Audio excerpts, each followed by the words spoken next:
Bismillah, alhamdulillah, alhamdulillah wa syukrulillah wa la hawla wa la quwwata illa billah ma ba'da. Qala Allah ta'ala fil kitabil karim, a'udzu billahi minasyaitonir rajim. Bismillahirrahmanirrahim. Innallaha wa malaikatahu yusholluna 'alan nabi ya ayyuhalladzina amanu shollu 'alaihi wa sallimu taslima.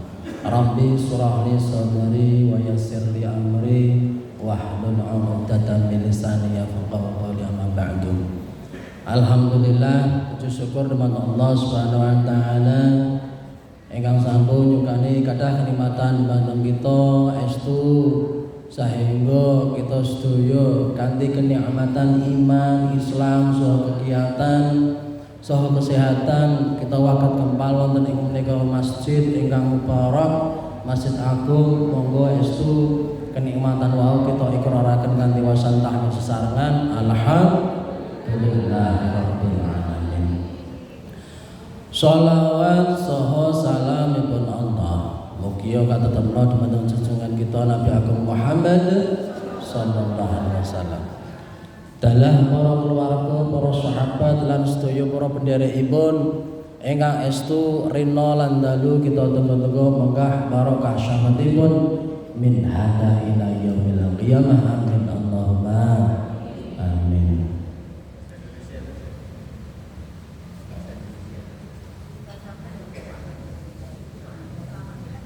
Lama ya ini. Kepada yang terhormat seluruh jajaran pengurus takmir Masjid Agung yang kita hormati, kita ta'zimi, kepada seluruh jamaah kaum muslimin wal muslimat, fa insyaallah kita minta kepada Allah Subhanahu wa taala semoga kita termasuk golongan orang-orang yang mendapat rahmatipun. Amin Allahumma amin. Marilah kita mulai majlis ilmi ini dengan menambah keberkahan kita bersama mengikuti para ulama, para sholih dengan hadiah Fatihah pada beliau-beliau. Wabil khusus al-mu'allif al-kitab Fathul Mu'in. Bibarakati doa, bibarakati Rasulullah sallallahu alaihi wasallam. Al-mu'allif al-kitab Fathul Mu'in. Syekh Muhammad Zuti. Bibarakati doa, bibarakati Rasulullah sallallahu alaihi wasallam. Lahul Fatihah. A'udzu billahi minasy syaithanir rajim. Bismillahirrahmanirrahim. Alhamdulillahirabbil alamin. Arrahmanir rahim. Maliki yaumiddin. Iyyaka na'budu wa iyyaka nasta'in. Ihdinas shiratal mustaqim. Shiratal ladzina an'amta 'alaihim ghairil maghdubi 'alaihim waladdallin. Rabbi firli wa walidayya walil jamil muslimina amin. A'udzu billahi minasyaitonir rajim. Bismillahirrahmanirrahim.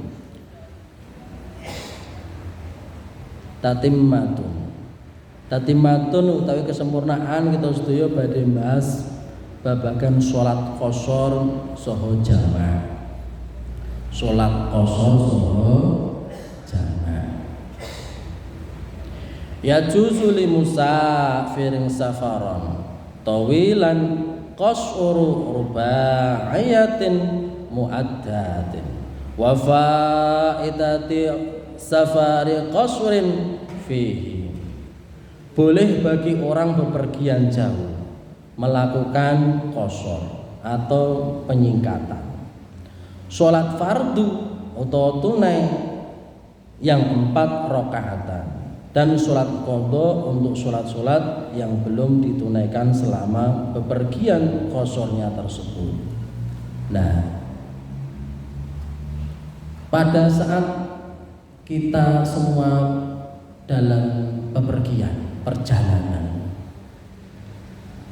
itu kita diperkenankan untuk sholat jamaah ataupun lebih utamanya kalau bahaya ketiga itu justru di qashar. Yang boleh di qashar adalah zuhur niku di qashar jadi 2 rakaat, diringkas jadi 2 rakaat. Asyar diringkas jadi 2 rakaat. Kalau maghrib sakit boten? Tidak bisa. Karena tiga nggak bisa diringkas. isya, dan isya 2 rakaat. Itulah sholat 4 rakaat yang bisa diqashar menjadi 2 rakaat. Wa jama'ul masyhuraini wal maghribaini taqdiman wa ta'khiran.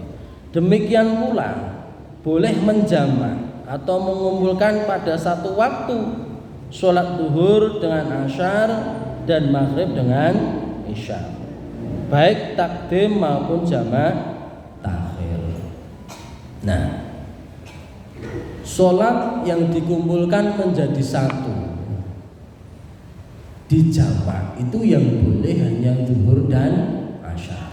Nah, duhur dan asyar ini pada saat dijamak ini lebih baik diqashar. Jadi duhurnya 2 rakaat, asyarnya 2 rakaat. Dan yang kedua adalah maghrib dan isya. Maghrib tetap 3 rakaat, isya bisa diqashar menjadi 2 rakaat. Nah, kalau waktunya, kalau zuhur dan asyar dilakukan di awal waktu, berarti di waktu zuhur, itu namanya jamak qashar takdim. Jamak qashar yang dilakukan di awal waktu sholat. Nah, bila sholat zuhur dan asyar karena waktu kita bisa mengerjakan di waktu sore, berarti waktu asyar, maka disebut dengan jamak qashar takhir karena dikerjakan di waktu yang akhir. Bi firaqi surin khassi bi baladi safarin wa in iktawa ala kharabi wa mazari'a walau jama'a qaryataini fala yushtaratu mujawazatuhu bal likullin hukmuhu. Yang demikian itu boleh dilakukan setelah bertolak dari sur, yaitu benteng atau tempat tapal batas. Balad kepergiannya sekalipun telah melintasi tanah-tanah gersang dan sawah ladang. Apabila sur itu memuat 2 desa, maka tidak disyaratkan harus dilewati dahulu, tetapi masing-masing desa dihukumi sendiri-sendiri. Fabunyani wa in takhalla lahu kharabun aw nahrun aw maidanun. Atau boleh pula dilakukan setelah bertolak dari bunyan atau semacam papan pengenal, nama atau tugu tapal batas, sekalipun telah melintasi bumi gersang, sungai ataupun alun-alun. Wala yushtaratu mujawazatu basatina wa in khudat wa tasharat bil baladi. Tidak disyaratkan harus melewati kebun-kebun sekalipun mengitari atau masih bersambung dengan bala.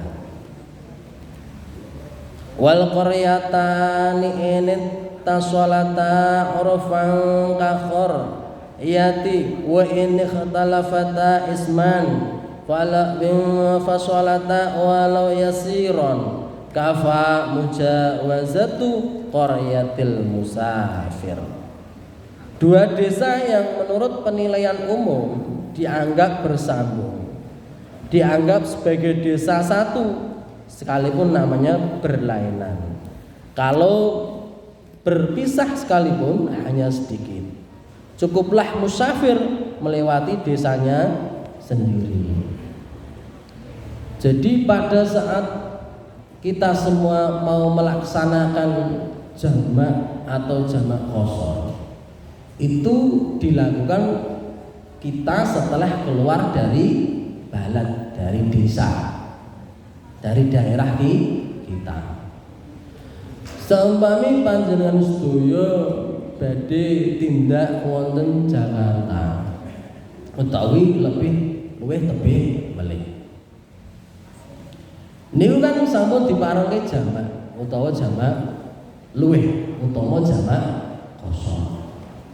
Nah, nek sak menika kan langsung sekeco, lebih baik. Kenapa? Karena dengan kita memanfaatkan teknologi, kita bisa melihat map. Kenapa? Karena termasuk syarat dari jamak qashar itu harus lebih dari 80 km.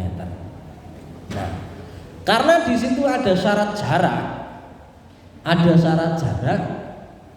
dengan kemajuan teknologi hari ini, maka kita bisa mengukur dengan kita melihat tujuan, dengan kita ngeklik map sama dengan HP Android itu saya kira bisa semua.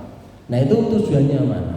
Bisa dilihat, oh jaraknya 80 km lebih, atau oh ternyata kurang dari 80 km. Nah, karena termasuk syarat dari jamak ataupun jamak qashar itu lebih dari 80 km. Nah, seumpama perjalanan panjenengan itu kurang dari 80, maka belum boleh dijamak. Nah, ini kita pada saat memanfaatkan teknologi. Nah, terus dalam perjalanan inilah kita melaksanakan jamak qashar itu setelah kita keluar dari kampung halaman, dari dusun kita. Nah, jadi pada saat kita mau melakukan perjalanan pagi, perjalanan pagi, kira-kira karena perjalanannya jauh, itu kira-kira sampai di sana itu sudah masuk Asar. Nah, maka dari pagi inilah kita niat untuk sholat jamak atau jamak qashar. Nah, kalau memang ada waktu, pada nanti ada persinggahan, waktu kira-kira nanti sampai di sana itu di tempat peristirahatan, maka kita bisa melaksanakan sembahyang seumpama. Nah, itu bisa akhirnya diniati dengan jamak takdim. Tapi bila kita semua sulit untuk memperkirakan nanti istirahatnya jam berapa, tapi jelas nanti sampai di sana itu udah ngasar, saudara. Nah, ini alangkah baiknya diniati dengan jamak qashar takhir. Karena itu yang pasti sampai di sana udah sore, berarti duhurnya sudah habis waktu duhurnya. Nah, diniati jamak qashar takhir.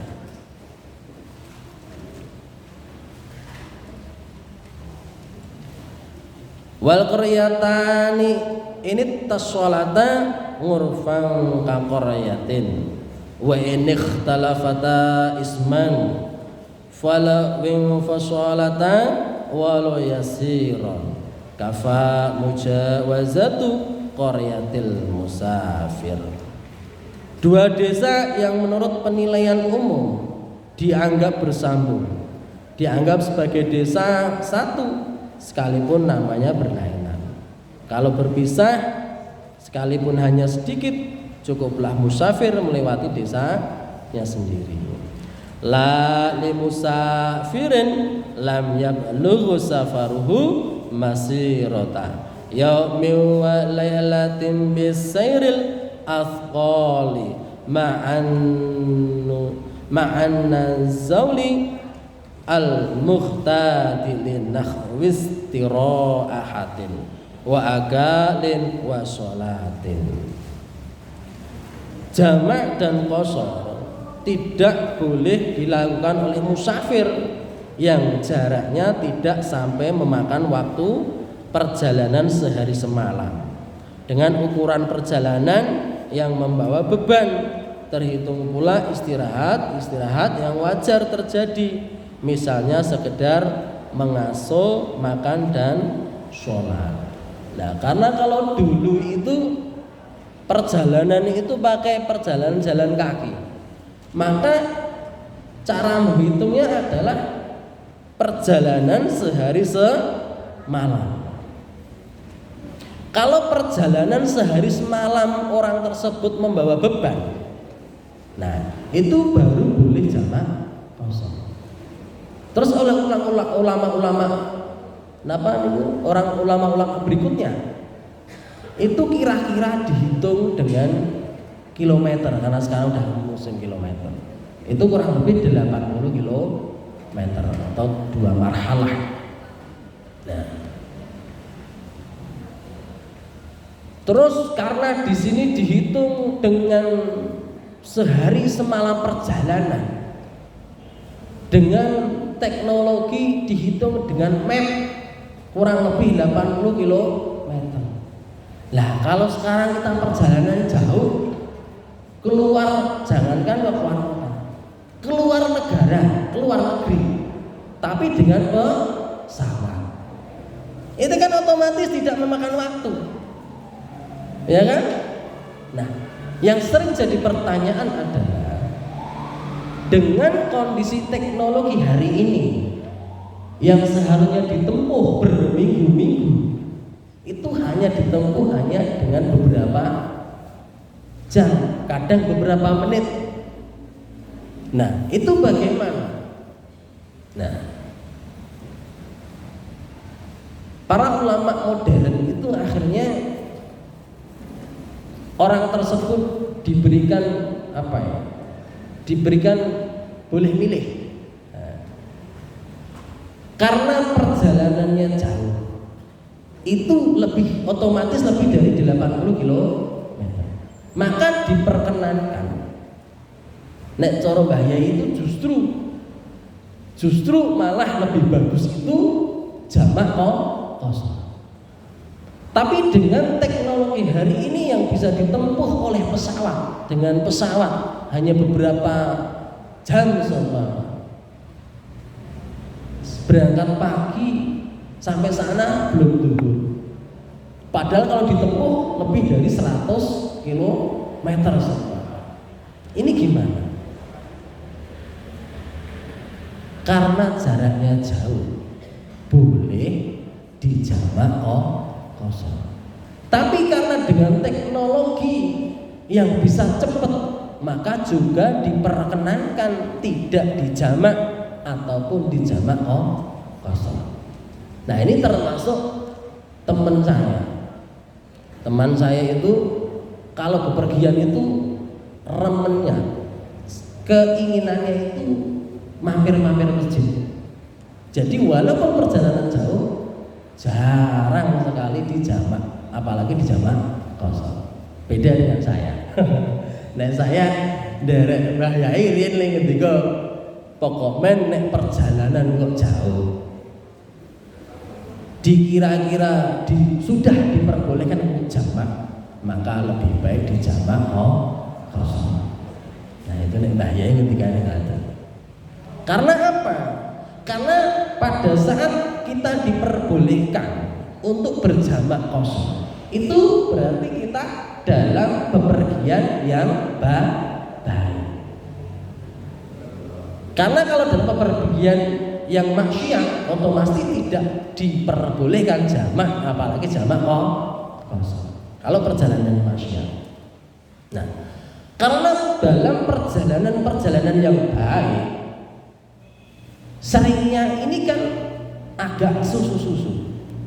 Nah, dalam perjalanan tersebut pengennya setelah sampai itu pengen istirahat, pengen mengerjakan sesuatu karena dalam perjalanan, karena ada sesuatu hal atau mungkin banyak hal yang mau dilakukan dalam perjalanan tersebut, maka memang lebih baik itu jamak kosong.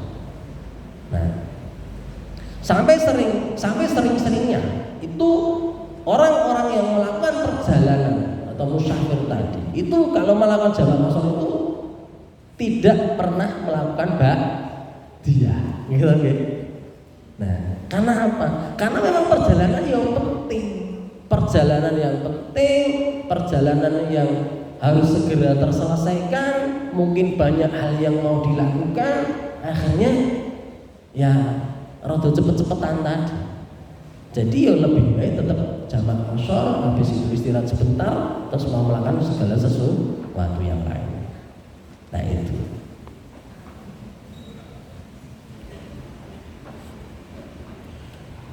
wala li'abikin wa musafirin alaihi dainun hala qadirin alaihi min khairi idnida inihi wala liman safara limajarrati ru'wayatihi bila ti'anal asohi.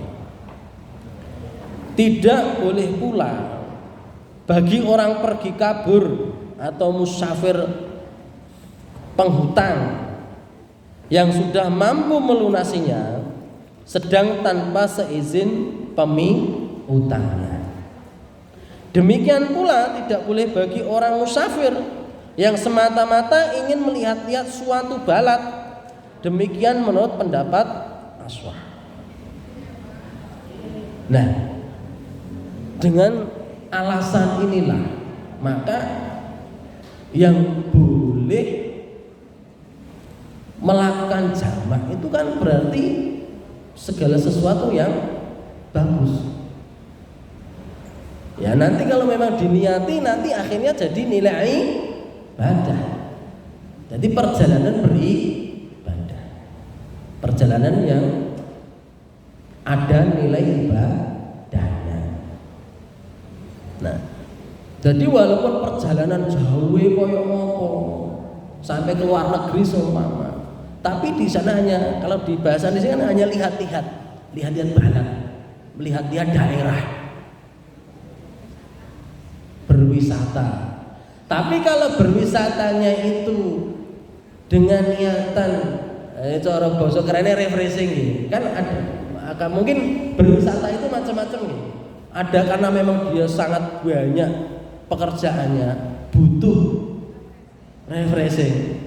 Tapi ada karena pamane seumpama ada orang yang hanya pekerjaannya hanya di rumah pun tidak mengerjakan banyak hal. Kok di situ bepergian bilangnya wah saya banyak pekerjaan, penat pikirannya pengen refreshing. Nah ini ada beda lagi. Nah disitulah yang akhirnya membedakan boleh tidaknya di jamak kosong ataupun jamak. Nah jadi kalau niatannya pergi kok hanya melihat-lihat saja tanpa ada ilmu yang didapat, nah ini mungkin bahasanya Fatul tadi hanya melihat-lihat saja, melihat-lihat balat. Jadi tidak diperkenankan untuk jamak kosong. Jadi mungkin ini PR bagi orang-orang yang sering bepergian jauh. Orang yang sering bepergian jauh, tetapi kepergiannya itu ya, nek bahasanya kitab ini hanya melihat saja. Berwisata. Tetapi pada saat panjenengan sedoyo iku pergi berwisata, tapi ada niatan untuk silaturahim. Nah, ada niatan untuk silaturahim. Kalau di pendidikan sekarang biasanya itu kalau di instansi terkait itu seringnya bahasanya itu studi tiru. Nah, studi tiru. Ini kok itu kan bahasanya kan belajar di daerah yang lain. Maka boleh saja sah saja dengan jamak kosong. Tapi kalau nyun sewu artis kita itu kan banyak yang keluar negeri, tapi hanya belanja ya. Nah, ini kan menjadi persoalan pada saat di sini hanya dinilai dari jauhnya perjalanan. Nah, karena yang dinilai tidak hanya jauhnya perjalanan, tetapi perjalanan tersebut harus perjalanan yang baik. Orang ming delok balat dan cara bahasanya kita tadi.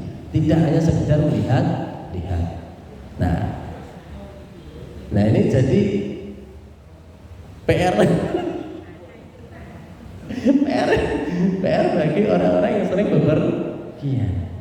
Jadi nek cara bahasanya di kitab Fathul Qorib itu takrib ataupun Durrul Bahiyah, pada saat kita keluar rumah, selain kita berdoa bepergian, itu juga diniati bahwa keluar rumah itu untuk ibadah. Nah, karena akhirnya yang menjadikan pembeda di sini tadi. Kalau niatannya itu ibadah, karena penat banyak pekerjaan dan sebagainya, silaturahim kalau kancane, ternyata di sana ada pantai sing apik. Nah ini kan jadi pilihan yang positif, akhirnya diperbolehkan. Nah itu.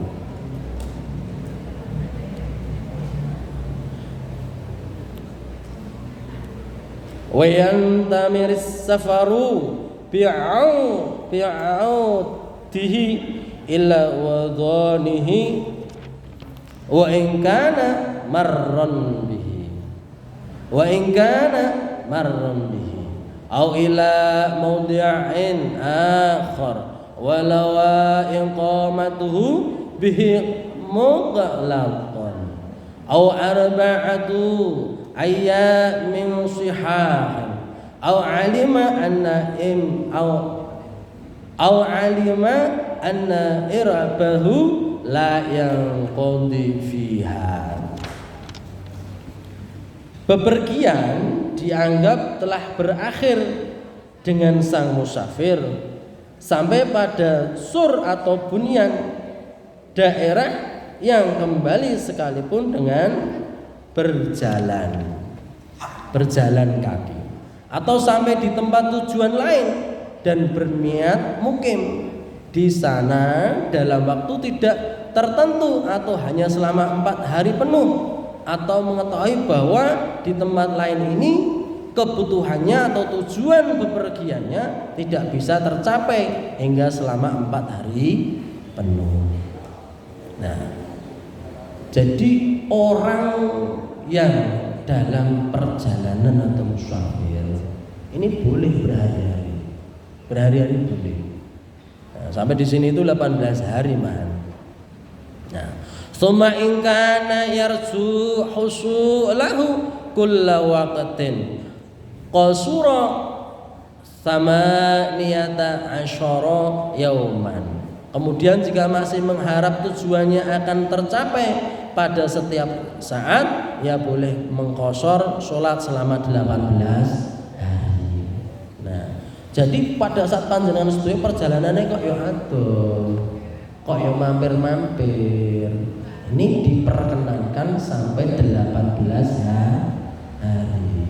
Tapi catatannya ngeten, jenengan umpami sakniki ajeng teng Jakarta, terus sakniki mampir riyen teng Magelang, diparengke pun jamak qasar niku boleh di Magelang. Tapi di Magelang jenengan bukan mukim ya, beristirahat di Magelang tidak boleh lebih dari 3 hari. Terus jenengan dalam perjalanan dugi Cilacap mama, karena ini perjalanan darat semua. Karena di sana juga ada teman ataupun saudara istirahat di sana, silaturahim. Di sana juga diperkenankan jamak kosong, asalkan tidak boleh lebih dari 3 hari di Cilacap tadi. Jadi tempat saudara itu nggak boleh di satu rumah lebih dari 3 hari, itu nggak boleh. Dalam artian pada saat menghendaki jamak kosong. Nah, sampai di total 18 hari itu boleh. Tapi kalau panjenengan napa niku tujuannya mau ke Jakarta, sampai di Jakarta jenengan jamak qasar 3 hari, ternyata acaranya belum selesai. Kok nggak pareng, Mbah? Mboten pareng. Kenapa mboten pareng? Karena sudah lebih dari 3. Nah, selebihnya 3 hari niku mboten pareng dijamak qasar, Mbah. Karena sampun di tempat tujuan. Kecuali setelah 3 hari rapate dipindah nang desa liya, nang hotel yang berbeda di daerah yang beda. Walaupun sama-sama nek cara di sini podo-podo Slemane seumpama. Tapi daerah dusunnya ini sudah berbeda. Maka sudah diperkenankan.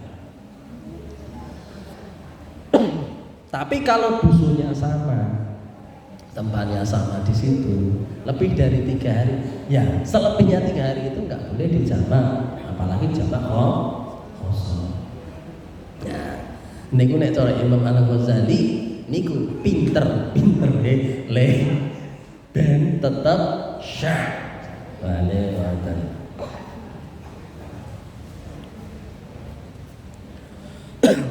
Summa in kana yarju husulahu kulla waqtin qasura samaniyata asyara yauman. Kemudian jika masih mengharap tujuannya akan tercapai pada setiap saat, ia boleh mengqasar salat selama 18 hari. Wa syurita liqasrin wa syurita liqasrin syarat-syarat qasar. Syarat-syarat qasar yang pertama, niyatu qasrin fi taharrumin. Niat qasar pada takbiratul ihram. Nah, dados sakderenge salat kita sedaya niat niku sunnah. Tapi pada saat kita sedaya takbiratul ihram Allah niku teng atine niat ajeng jamak qasar salatno apakah jamak qasar dhuhur asar, apakah jamak qasar takhir maghrib isya. Nah, ini kepada kita sedaya Allahu Akbar. Nah, niku pada saat takbiratul ihram. Yang kedua wa'adamu qtidai walau lahzatan bimutimin walau musafiron. Yang kedua, tidak bermakmum sekalipun hanya sebentar kepada orang yang tidak mengqasar salat, sekalipun juga sesama musafir. Maksudnya dos pundi?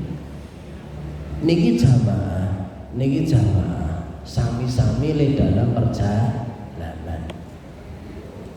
Engkang menika boten dijamak, dilalah sing pengen dijamak itu le wudu belum selesai.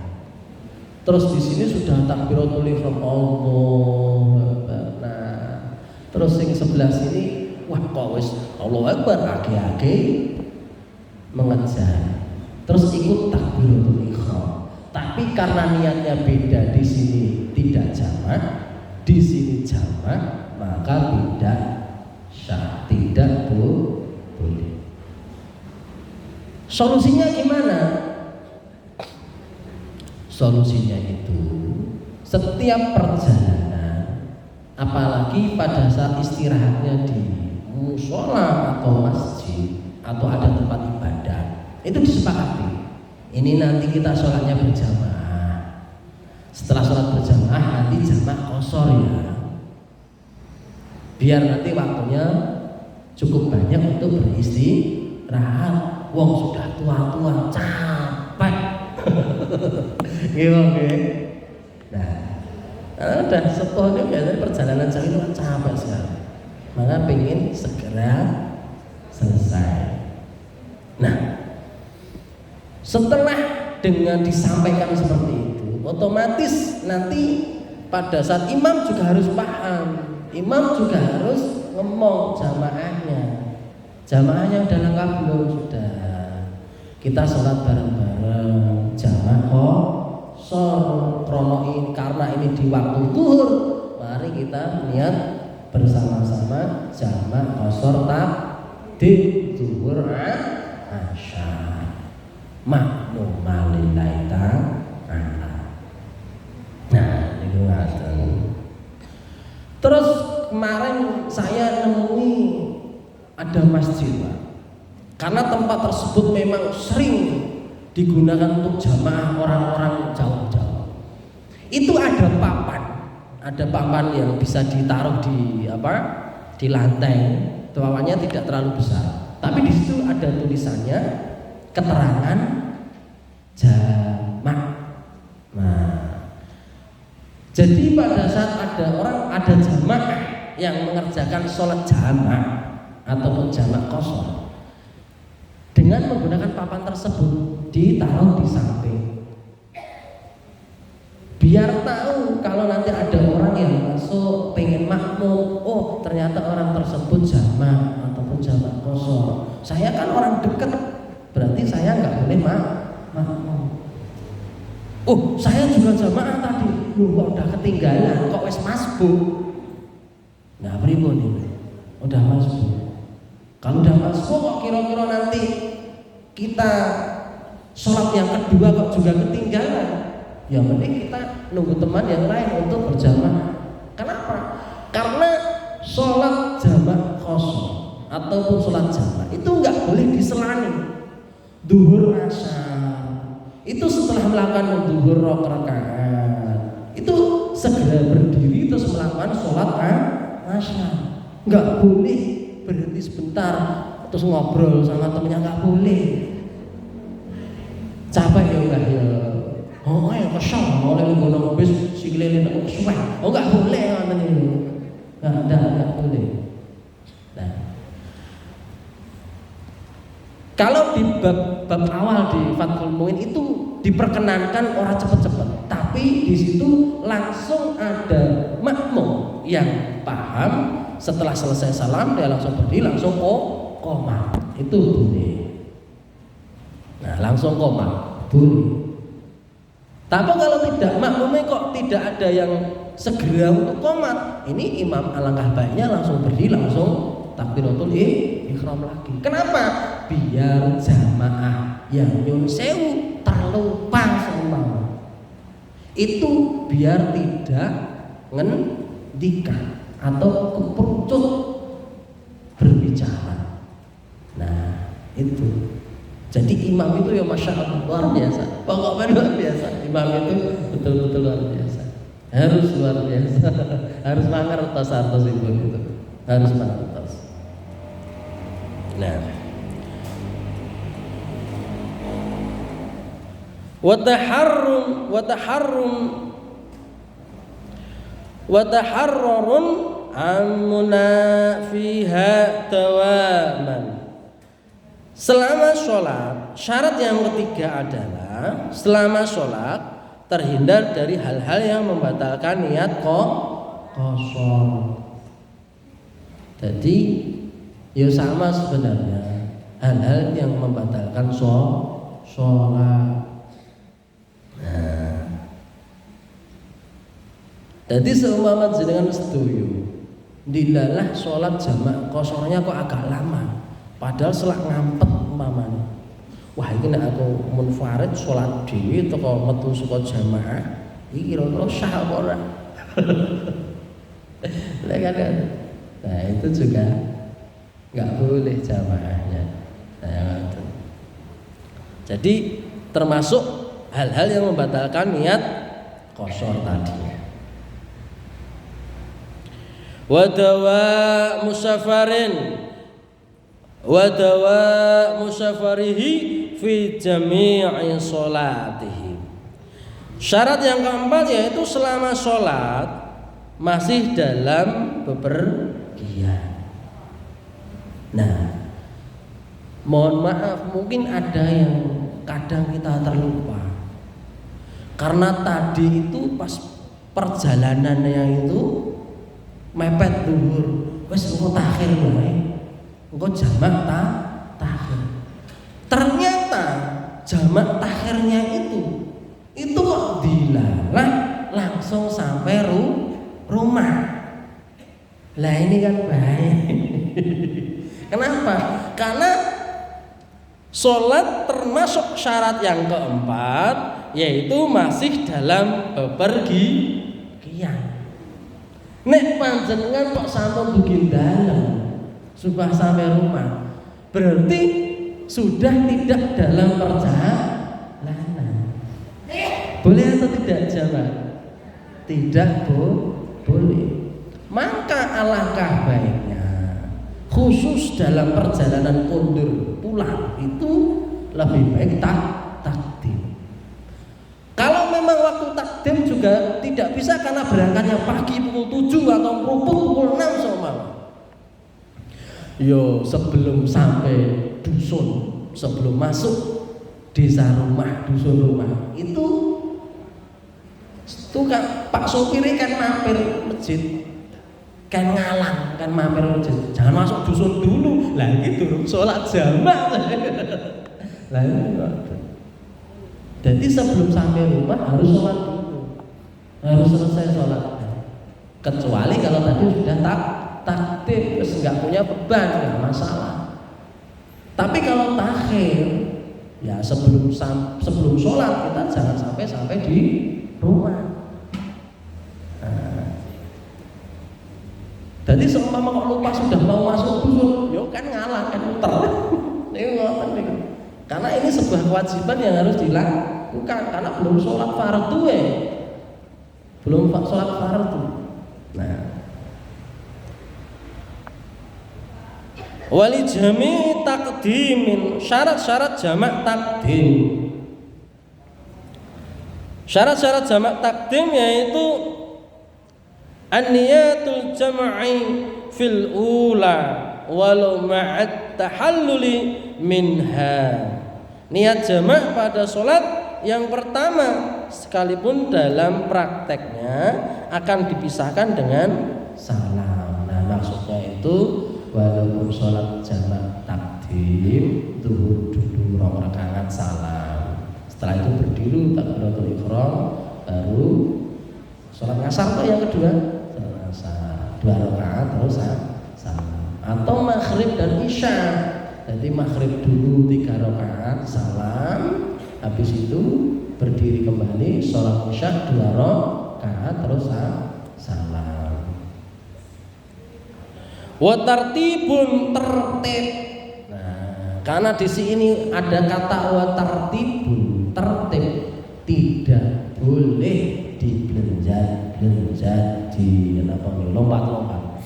Contohnya, wah waktu ini masih longgar, wis duhurannya 4 rakaat, niatnya jamak. Ternyata luhuran belum selesai, wis lak disusul, ayo lepon, iki selak istirahat, selak berangkat lagi. Lah terus akhirnya ngasarin 2 rakaat, nggak boleh. Nah parah. Nek 4 rakaat ya 4 rakaat semua namanya jamak. Tapi kalau 2 rakaat semua namanya jamak kosong. Enggak boleh jamak, sing siji jamak iki kosong. Nah niku ngoten. Wa wala'un urfan fala yadurru faslu yasirun bi angkana tuna qadri raqataini. Syarat yang ketiga yaitu muwalah menurut penilaian umum, yaitu dalam hal ini tidak mengapalah bila 2 sholat yang dijamak itu terpisahkan sejenak, tidak secukup melakukan sholat 2 rakaat. Jadi boleh orang langsung berdiri itu boleh, tapi biar tetap syah, karena nanti kalau istirahatnya agak lama dikhawatirkan nanti ada yang bercerita. Jadi salah satu maknanya iqamah. Wah ini jamaah sepuh-sepuh kabeh. Kalau sholatnya 2 rakaat terus, wah iki wong istirahatnya tadi baru sebentar, capek, ya wis lerane ditambahi 2 rakaat salam. Bariku langsung ada salah satu yang istirahat sebentar. Terus lagi sholat. Sudah. Oke, cekap lagi. Sehingga Allah kadah kirang-kirang estu gunakan pangapunten kadah hilafi ila sholawat mustaqim wallahu muwaffiq ila aqwamit kita tunggu kanthi doa kafaratul majlis. Subhanakallahumma bihamdika asyhadu an la ilaha illa anta astaghfiruka wa atubu ilaik. Wassalamualaikum